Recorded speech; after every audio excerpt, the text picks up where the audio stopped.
ಸ್ನೇಹಿತರೆ, ಮೀಡಿಯಾ ಮಾಸ್ಟರ್ಸ್ಗೆ ಸ್ವಾಗತ ಸುಸ್ವಾಗತ. ಗೆಳೆಯರೆ, ಜಗತ್ತು ಯುದ್ಧ ಪೀಡಿತ ಆಗ್ತಾ ಇದೆ. ಇದು ಭಾರತಕ್ಕೆ ಕೂಡ ಒಂದು ಎಚ್ಚರಿಕೆಯನ್ನ ರವಾನಿಸ್ತಾ ಇದೆ. ಯುದ್ಧ ಅನ್ನೋದು ನಾವು ಬಯಸಿನೇ ಆಗಬೇಕು ಅಂತೇನಿಲ್ಲ. ಅದು ಯಾವ ಸಂದರ್ಭದಲ್ಲಿ ಹೇಗೆ ಯಾರ ಮೂಲಕ ಬೇಕಾದರೂ ಶುರುವಾಗಬಹುದು. ಈಗಂತೂ ಎರೆಹುಳದಂಥ ಬಾಂಗ್ಲಾದೇಶ ಕೂಡ ಹೆಡೆ ಎತ್ತೋದಕ್ಕೆ ಶುರು ಮಾಡ್ತಾ ಇದೆ. ಅದರ ಹಿಂದೆ ಪ್ರಚೋದನೆ ಕೊಡೋದಕ್ಕೆ ಯಾರೋ ಇದ್ದೇ ಇರ್ತಾರೆ.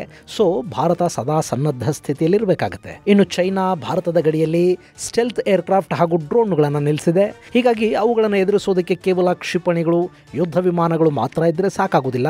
ಈಗ ನಮಗೆ ಅತ್ಯವಶ್ಯಕವಾಗಿ ಬೇಕಾಗಿರೋದು ಸ್ಟೆಲ್ತ್ ಯುದ್ಧ ವಿಮಾನಗಳನ್ನು ಕೂಡ ಪತ್ತೆ ಮಾಡಬಲ್ಲ ಅತಿ ಸೂಕ್ಷ್ಮ ರಡಾರ್ಗಳು. ಈಗ ಭಾರತ ಅಂಥದ್ದೊಂದು ರಡಾರನ್ನು ಖರೀದಿ ಮಾಡೋದಕ್ಕೆ ಮುಂದಾಗಿದೆ. ರಷ್ಯಾದ ಕಂಪನಿಯೊಂದರ ಜೊತೆ $4 ಬಿಲಿಯನ್ ಅಂದರೆ 32,000 ಕೋಟಿ ರೂಪಾಯಿಗಳ ವೆಚ್ಚದಲ್ಲಿ ಈ ರಡಾರ್ ಭಾರತಕ್ಕೆ ಬರುತ್ತೆ. ಇನ್ನೂ ವಿಶೇಷ ಅಂದ್ರೆ ಚೈನಾ ಮತ್ತು ಪಾಕಿಸ್ತಾನದ ವಿಮಾನಗಳನ್ನ, ಕ್ಷಿಪಣಿಗಳನ್ನ ಗುರುತಿಸೋದಕ್ಕೆ ಆ ರಡಾರ್ನ ಕಂಟ್ರೋಲ್ ಸೆಂಟರ್ನ ಸ್ಥಾಪನೆ ಮಾಡೋದು ನಮ್ಮ ಕರ್ನಾಟಕದಲ್ಲಿ. ಕರ್ನಾಟಕದಲ್ಲಿ ರಡಾರ್ ಇಟ್ಟು ಚೈನಾ ಪಾಕಿಸ್ತಾನಗಳ ಮೇಲೆ ಕಣ್ಣಿಡ್ತಾರ? ಅದು ಹೇಗೆ ಸಾಧ್ಯ ಅಂತ ನೀವು ಅಂದ್ಕೋತಿದ್ದೀರಾ? ಹಾಗಾದ್ರೆ ಇನ್ಯಾಕೆ ತಡ, ಬನ್ನಿ ನೋಡೇ ಬಿಡೋಣ.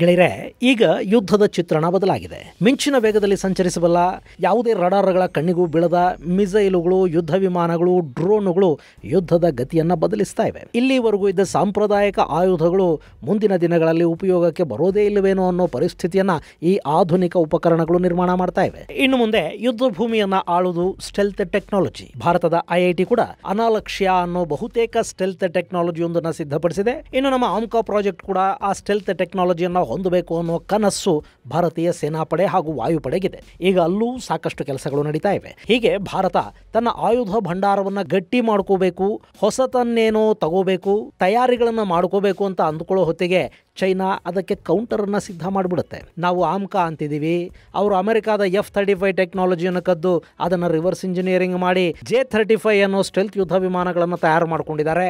ಈಗಾಗಲೇ ಚೈನಾದ ಬಳಿ J-20 ಅನ್ನೋ 5ನೇ ತಲೆಮಾರಿನ ಡ್ಯೂಯಲ್ ಇಂಜಿನ್ ಸ್ಟೆಲ್ತ್ ಯುದ್ಧ ವಿಮಾನ ಇದೆ. ಅದರ ಜೊತೆಗೆ ಈಗ J-35 ಅನ್ನೋ ಮತ್ತೊಂದು ಯುದ್ಧ ವಿಮಾನ ಕೂಡ ಅವರ ಬತ್ತಳಿಕೆಯನ್ನು ಸೇರ್ತಾ ಇದೆ. ಹಾಗೇನೆ ಚೈನಾದ ಬಳಿ ಸಾಕಷ್ಟು ಸ್ಟೆಲ್ತ್ ಡ್ರೋನುಗಳು ಇವೆ. ನಾವು ಸ್ಟೆಲ್ತ್ ಅಂತ ಅಂದ್ಕೊಳ್ಳೋ ಹೊತ್ತಿಗೆ ಚೈನಾ ಸ್ಟೆಲ್ತ್ ಅನ್ನು ಮೀರಿದ ಸೀದಾ ವಾಯುಮಂಡಲವನ್ನ ಪ್ರವೇಶ ಮಾಡಿ ಅಲ್ಲಿಂದ ದಾಳಿ ಮಾಡಬಲ್ಲ, ಅಂದ್ರೆ ರಾಕೆಟ್ ತರ ಕೆಲಸ ಮಾಡಬಲ್ಲ ಯುದ್ಧ ವಿಮಾನಗಳನ್ನ ಅನ್ವೇಷಣೆ ಮಾಡೋದಕ್ಕೆ ಹೋಗ್ತಾ ಇದೆ. ಚೈನಾ ಇಷ್ಟಕ್ಕೆ ಸುಮ್ಮನಾಗತ್ತಾ? ತಾನು ಹೊಸತನ್ನ ಅನ್ವೇಷಿಸಿ ತಯಾರು ಮಾಡಿಕೊಂಡು ಕೂಡಲೇ ಹಳೆ ಮಾಲನ್ನ ತನ್ನ ಐರನ್ ಬುರದರಿಗೆ ಕೊಡ್ತಾ ಹೋಗುತ್ತೆ. ಅವರ ಬತ್ತಳಿಕೆಯಲ್ಲಿ ಪುಗಸೆಟ್ಟೆ ಆಯುಧಗಳು ಬಂದು ಸೇರುತ್ತವೆ. ಸೊ ಭಾರತ ಎರಡೆರಡು ಶತ್ರುಗಳನ್ನ ಏಕಕಾಲಕ್ಕೆ ಎದುರಿಸಬೇಕು. ಇವತ್ತು ಪಾಕಿಸ್ತಾನದ ಬಳಿ ಇರುವ ಬಹುತೇಕ ಎಲ್ಲ ಆಯುಧಗಳು ಚೈನಾದಿಂದ ಬಂದಿರುವೆ. ಇನ್ನು J-35 ಅನ್ನ ಕೂಡ ಪಾಕಿಸ್ತಾನಕ್ಕೆ ಚೈನಾ ಕೊಡುತ್ತೆ ಅಂತ ಹೇಳಲಾಗ್ತಾ ಇದೆ.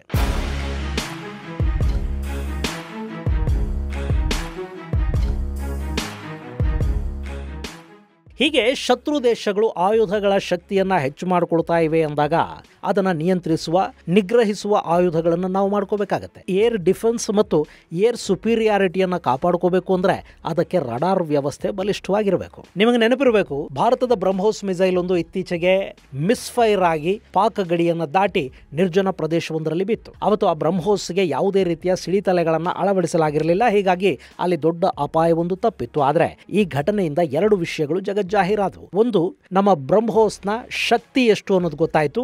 ಎರಡನೆಯದು, ಪಾಕಿಸ್ತಾನದ ರಡಾರ್ಗಳು ಹೇಗೆ ಕೆಲಸ ಮಾಡುತ್ತವೆ ಅನ್ನೋದು ಕೂಡ ಜಗತ್ತಿಗೆ ಗೊತ್ತಾಯಿತು. ಇನ್ನು ಇತ್ತೀಚೆಗೆ ಇಸ್ರೇಲ್ ಇರಾನ್ ಮೇಲೆ ದಾಳಿ ಮಾಡ್ತಲ್ಲ, ಅಲ್ಲಿ ಬಳಕೆಯಾಗಿದ್ದು F-35 ಯುದ್ಧ ವಿಮಾನಗಳು. ಅವುಗಳನ್ನು ಗುರುತಿಸಿ ನಿಯಂತ್ರಿಸುವುದರಲ್ಲಿ ಇರಾನ್ ವಿಫಲ ಆಯಿತು. ಯಾಕೆಂದ್ರೆ ಇರಾನಿನ ರಡಾರ್ಗಳಿಗೆ F-35 ಅನ್ನ ಗುರುತಿಸುವ ಶಕ್ತಿ ಇರಲಿಲ್ಲ. ಹೀಗಾಗಿ ಇಸ್ರೇಲ್ ಇರಾನಿನ ಏರ್ ಡಿಫೆನ್ಸ್ ಅನ್ನ ನಾಶ ಮಾಡಿತು, ಮಿಸೈಲ್ ಫೋರ್ಸ್ ಅನ್ನು ಕೂಡ ಹೊಡೆದು ಹಾಕ್ತು. ಹಾಗೆ ಯುಕ್ರೇನ್ ನಲ್ಲಿದ್ದ ಟರ್ಕಿ ನಿರ್ಮಿತ ಬೈರಕ್ತರ್ ಡ್ರೋನುಗಳು ಕ್ರಿಮಿಯಾದ ಮೇಲೆ ದಾಳಿ ಮಾಡಿದ್ವು. ಅಲ್ಲಿ ರಷ್ಯಾದ ಏರ್ ಡಿಫೆನ್ಸ್ ಸಿಸ್ಟಮ್ಗೆ ಈ ಸ್ಟೆಲ್ತ್ ಏರ್ಕ್ರಾಫ್ಟ್ಗಳು ಹಾಗೂ ಡ್ರೋನುಗಳು ಚಳ್ಳೆ ಹಣ್ಣನ್ನು ತಿನ್ನಿಸಿದ್ವು. ಹೀಗಾಗಿ ಸ್ಟೆಲ್ತ್ ಟೆಕ್ನಾಲಜಿಯ ವಿರುದ್ಧ ಒಂದು ಅದ್ಭುತ ರಡಾರ್ ಅನ್ನು ಸಿದ್ಧಪಡಿಸುವ ಕೆಲಸವನ್ನ ಸಾಕಷ್ಟು ದೇಶಗಳು ಶುರು ಮಾಡಿಕೊಂಡಿವೆ.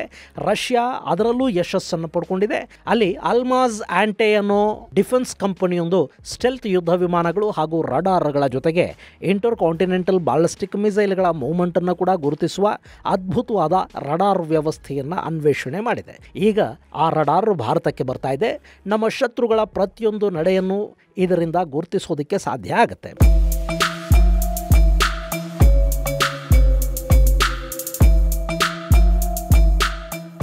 ಗೆಳೆಯರೆ, ಈ ಅಲ್ಮಾಜ್ ಆಂಟೆ ಇದೆಯಲ್ಲ, ಇದು ರಷ್ಯಾದಲ್ಲಿರುವ ಅತಿದೊಡ್ಡ air defence radar system, missile ಸಿಸ್ಟಮ್ಗಳಂಥ ರಕ್ಷಣಾ ವಸ್ತುಗಳನ್ನು ತಯಾರು ಮಾಡುವ ಸಂಸ್ಥೆಗಳ ಪೈಕಿ ಒಂದು. ಈ ಕಂಪನಿ ಸ್ಟೆಲ್ತ್ ಯುದ್ಧ ವಿಮಾನಗಳನ್ನು, ಡ್ರೋನ್ಗಳನ್ನು, ಬಾಲಿಸ್ಟಿಕ್ ಮಿಸೈಲ್ಗಳ ಮೂವ್ಮೆಂಟ್ ಅನ್ನು ಗುರುತಿಸುವ ರಡಾರ್ ಸಿಸ್ಟಮ್ ಅನ್ನ ಈಗಾಗಲೇ ಸಿದ್ಧಪಡಿಸಿದೆ. ಅದನ್ನ ಒರೋನೆಸ್ ರಡಾರ್ ಸಿಸ್ಟಮ್ ಅಂತ ಕರೀತಾರೆ. ಇದು ಈ ಹಿಂದಿನ ನೇಪರ್ ಅಥವಾ ದರಿಯಾಲ್ ರಡಾರ್ಗಳ ಅಡ್ವಾನ್ಸ್ಡ್ ವರ್ಷನ್ ಅಂತ ಹೇಳಲಾಗ್ತಾ ಇದೆ. ಈ ಒರೋನೆಸ್ ಅನ್ನೋದು ನೇಪರ್ಗಿಂತಲೂ ನಿಖರವಾದ ರಿಸಲ್ಟ್ ಅನ್ನು ಕೊಡುತ್ತೆ. ಅಷ್ಟೇ ಅಲ್ಲದೆ ಇವುಗಳ ಗಾತ್ರ ಕೂಡ ಉಳಿದ ಎಲ್ಲ ರಡಾರ್ಗಳಿಗಿಂತ ತುಂಬಾ ಚಿಕ್ಕದಿರುತ್ತೆ. ಹಾಗೆ ಇವು ತುಂಬಾ ಕಡಿಮೆ ಪವರ್ ಅನ್ನ ಬಳಸುತ್ತವೆ ಅಂತ ಆ ಕಂಪನಿ ಹೇಳ್ಕೊಳ್ಳುತ್ತೆ. ಇನ್ನು ಇದರ ಅತಿ ದೊಡ್ಡ ಸ್ಟ್ರೆಂತ್ ಏನು ಗೊತ್ತಾ? ಇದು ರಷ್ಯಾದ ಒಂದು ಭಾಗದಲ್ಲಿ ಮೌಂಟ್ ಆದ್ರೆ ಆ ಒಂದು ರಡಾರ್ ಸ್ಟೇಷನ್ ನಿಂದ ಯುರೋಪ್ ಹಾಗೂ ಅಮೆರಿಕಾಗಳಿಂದ ಬರುವ ಸಿಗ್ನಲ್ಗಳನ್ನು ಕೂಡ ಕವರ್ ಮಾಡೋದಕ್ಕೆ ಸಾಧ್ಯ ಆಗುತ್ತೆ ಅಂತ ಹೇಳ್ತಾರೆ. ಅಷ್ಟೊಂದು ಸೂಕ್ಷ್ಮ ರೇಡಿಯೋ ತರಂಗಗಳನ್ನ ಇದು ರಿಸೀವ್ ಮಾಡಿಕೊಳ್ಳುತ್ತೆ.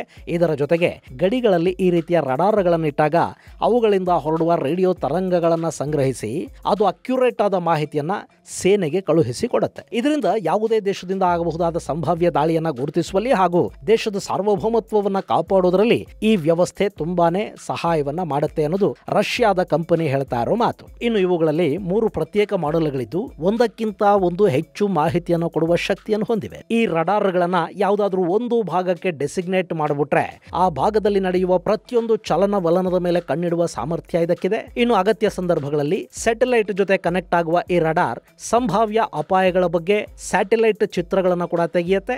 ಇದರ ಶಕ್ತಿ ಎಷ್ಟರ ಮಟ್ಟಿಗಿದೆ ಅಂದ್ರೆ 6000 ಕಿಲೋಮೀಟರ್ ದೂರದಲ್ಲೇ ಬ್ಯಾಲಿಸ್ಟಿಕ್ ಮಿಸೈಲ್ಗಳ ಬರುವಿಕೆಯನ್ನ ಇದು ಗುರುತಿಸುತ್ತೆ. ಹೀಗಾಗಿನೇ ಈಗ ಭಾರತ ಈ ರಡಾರ್ ಸಿಸ್ಟಮ್ಗಳನ್ನ ಖರೀದಿ ಮಾಡ್ತಾ ಇದೆ. ಇಲ್ಲಿ $4 ಬಿಲಿಯನ್ ಡೀಲ್ ಆಗಿದ್ದು ಆದಷ್ಟು ಬೇಗ ರಡಾರ್ಗಳು ಭಾರತದಲ್ಲಿ ಇನ್ಸ್ಟಾಲ್ ಆಗುತ್ತವೆ.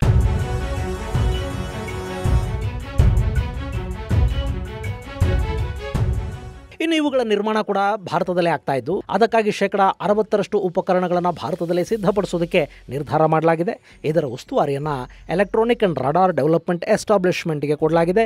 ಇದು DRDOದ ಅಂಗಸಂಸ್ಥೆ. ಇನ್ನು ಭಾರತ ಇಲ್ಲಿ ಒರೋನೆಸ್ ರಡಾರ್ನ ಎಲ್ಲ ಮಾದರಿಗಳನ್ನು ಖರೀದಿ ಮಾಡ್ತಾ ಇದೆ. ಅದರಲ್ಲಿ ಒರೋನೆಸ್ DM ಅಥವಾ SM ವರ್ಷನ್ ಅನ್ನ ಚೈನಾ ಹಾಗೂ ಪಾಕಿಸ್ತಾನದ ಬಾರ್ಡರ್ ಅಲ್ಲಿ ಇನ್ಸ್ಟಾಲ್ ಮಾಡಿ ಸೆಂಟ್ರಲ್ ಸಿಸ್ಟಮ್ನ ಹಾಗೆ ಕೆಲಸ ಮಾಡುವ ಒರೋನೆಸ್ M ಅನ್ನ ಕರ್ನಾಟಕದ ಚಿತ್ರದುರ್ಗದಲ್ಲಿಡೋದಕ್ಕೆ ನಿರ್ಧಾರ ಮಾಡಲಾಗಿದೆ. ಇನ್ನು ಒರೋನೆಸ್ DM ಅಥವಾ SM ಇದೆಯಲ್ಲ, ಇದು ಡೆಸಿಮೀಟರ್ ರೇಂಜ್ ಅಲ್ಲಿ ಕೆಲಸ ಮಾಡುತ್ತೆ. ಇವುಗಳ ರೇಂಜು 8 ರಿಂದ 10,000 ಕಿಲೋಮೀಟರ್ಗಳವರೆಗೆ ಅಂತ ಹೇಳಲಾಗುತ್ತೆ. ಆದರೆ 6,000 ಕಿಲೋಮೀಟರ್ ರೇಂಜ್ ಅಲ್ಲಿ ಒಂದೇ ಬಾರಿಗೆ ಇದು 500 ಆಬ್ಜೆಕ್ಟ್ಗಳನ್ನು ಗುರುತಿಸುವ ಶಕ್ತಿಯನ್ನು ಹೊಂದಿದೆ. ಇದು ಒಂದು ಫುಟ್ಬಾಲ್ ಗಾತ್ರದ ಆಬ್ಜೆಕ್ಟ್ ಅನ್ನ 8,000 ಕಿಲೋಮೀಟರ್ಗಳಷ್ಟು ದೂರದಲ್ಲೇ ಡಿಟೆಕ್ಟ್ ಮಾಡುತ್ತೆ ಅನ್ನೋದು ಇದರ ಮತ್ತೊಂದು ಹೆಗ್ಗಳಿಕೆ. ಇಂಥ ರಡಾರ್ಗಳು ಭಾರತಕ್ಕೆ ಅತ್ಯವಶ್ಯಕವಾಗಿ ಬೇಕಾಗಿದ್ದು ಆದಷ್ಟು ಬೇಗ ಈ ರಡಾರ್ಗಳನ್ನು ಭಾರತದಲ್ಲಿ ಇನ್ಸ್ಟಾಲ್ ಮಾಡುವ ಕೆಲಸ ನಡೆಯುತ್ತೆ. ಇದರಿಂದ ಚೈನಾ ಮತ್ತು ಪಾಕಿಸ್ತಾನದ ಉಪಟಳಕ್ಕೊಂದಷ್ಟು ಬ್ರೇಕ್ ಬೀಳುವ ಸಾಧ್ಯತೆ ಇದ್ದು ಭಾರತ ಮುಂದಿನ ದಿನಗಳಲ್ಲಿ ಸಂಭಾವ್ಯ ದಾಳಿಗಳಿಂದ ಪಾರಾಗೋದಿಕ್ಕೆ ಈ ರಡಾರ್ ಸಿಸ್ಟಮ್ ಸಹಾಯ ಮಾಡುತ್ತೆ. ಗೆಳೆಯರೆ, ಸ್ಟೆಲ್ತ್ಗಳು, ಮ್ಯಾಕ್ಟನ್ ಸ್ಪೀಡಿನ ಮಿಸೈಲುಗಳು ಅನ್ವೇಷಣೆ ಆಗ್ತಾ ಇರೋ ಕಾಲಘಟ್ಟದಲ್ಲಿ 8,000 ಕಿಲೋಮೀಟರ್ ದೂರದಲ್ಲೇ ಸಂಭಾವ್ಯ ದಾಳಿಯನ್ನ ಪತ್ತೆ ಮಾಡೋ ರಡಾರ್ಗಳನ್ನ ಭಾರತ ಅಳವಡಿಸಿಕೊಳ್ತಾ ಇರೋದು ನಿಜಕ್ಕೂ ಒಂದು ಸ್ವಾಗತಾರ್ಹ ವಿಷಯ. ಇನ್ನು ಇದು 60% ಸ್ವದೇಶಿ ವಸ್ತುಗಳ ಬಳಕೆಯ ಜೊತೆಗೆ ಭಾರತದಲ್ಲೇ ನಿರ್ಮಾಣ ಆಗುತ್ತೆ ಅನ್ನೋದಿದೆಯಲ್ಲ, ಅದು ಮತ್ತೊಂದು ಖುಷಿಯ ವಿಷಯ. ಇದು ಗೆಳೆಯರೆ ರಷ್ಯಾ ನಿರ್ಮಿತ ಅತ್ಯಂತ ಶಕ್ತಿಶಾಲಿ ಹಾಗೂ ಸ್ಟೆಲ್ತ್ ಆಬ್ಜೆಕ್ಟ್ಗಳನ್ನು ಕೂಡ ಗುರುತಿಸಬಲ್ಲ ರಡಾರ್ ಸಿಸ್ಟಮ್ ಕುರಿತಾದ ಒಂದಷ್ಟು ಮಾಹಿತಿ. ಮುಂದಿನ ಸಂಚಿಕೆಯಲ್ಲಿ ಮತ್ತಷ್ಟು ವಿಶೇಷಗಳ ಜೊತೆ ಮತ್ತೆ ಭೇಟಿಯಾಗೋಣ. ಅಲ್ಲಿವರೆಗೆ ಜೈ ಹಿಂದ್, ಜೈ ಕರ್ನಾಟಕ.